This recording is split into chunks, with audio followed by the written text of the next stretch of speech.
एक कहानी लेकर आए हैं, जिनकी कथा हर रोज एक नाग सुनने आता था।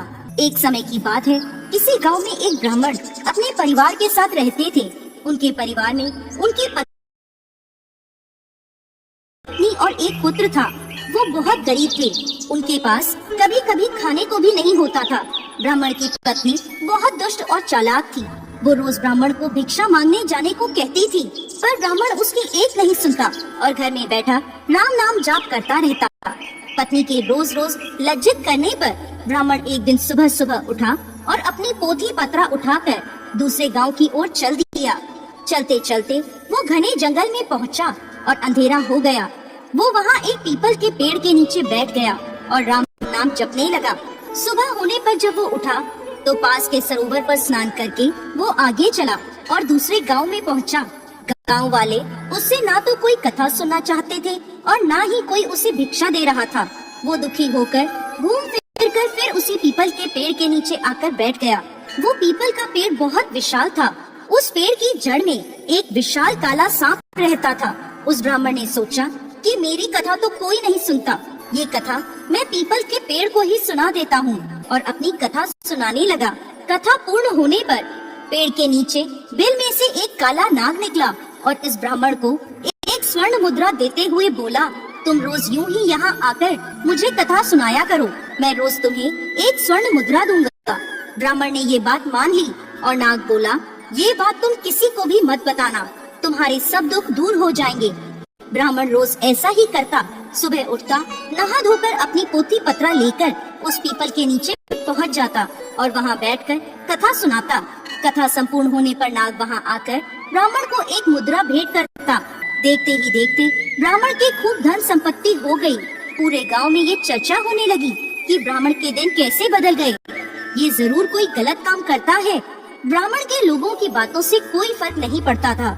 वो नित्य अपना यही कार्य करता रहता था।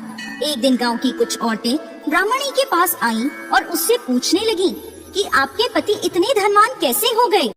वो रोज कहाँ जाते हैं और रोज उनकी कथा कौन सुनता है? औरतों की बात सुनकर ब्राह्मणी के मन में शंका आ गई। उसने एक दिन अपने पति से पूछा कि आपको ये धन कहाँ से मिलता है, मुझे भी बताएं। ब्राह्मण बोला, तुम्हें इससे क्या मतलब है? ऐसा कहकर ब्राह्मण ने ब्राह्मणी की बात टाल दी। कुछ दिनों तक ब्राह्मण उसे टालता रहा, पर एक दिन ब्राह्मणी ने ब्राह्मण को मजबूर कर दिया।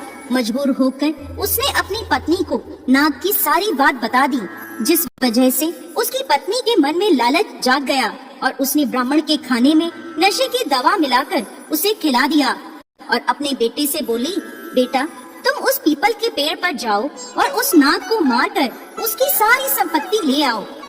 ब्राह्मण का लड़का ब्राह्मण का पोथी पत्रा लेकर वहाँ गया और पीपल के पेड़ के आगे बैठकर कथा सुनाने लगा। कथा पूरी होने पर वो नाग बाहर आया और उसको स्वर्ण मुद्रा देने लगा। तभी ब्राह्मण के बेटे ने कुल्हाड़ी से नाग पर वार कर दिया, जिससे नाग की पूंछ कट गई और नाग ने पलटकर लड़के के पैर में डस लिया, जिससे लड़के की मौत हो गई। उधर जब ब्राह्मण उठा तो उसने देखा कि उसके पोथी की कुछ गड़बड़ है। वो जल्दी से पीपल के पेड़ के पास गया तो देखता है कि उसका लड़का वहाँ मरा पड़ा है। ब्राह्मण को देख नाग बाहर आया और बोला, ब्राह्मण मैंने तुम्हें कहा था कि स्वर्ण मुद्रा की बात तुम किसी से नहीं, अब तुम यहाँ से चले जाओ। तुम्हें तुम्हारे पुत्र का दुख है तो मुझे मेरी पूंछ के कटने का दुख है। मैं तुम्हें कि तुम्हारी जो संपत्ति मेरे द्वारा बनी थी वो सब नष्ट हो जाएगी।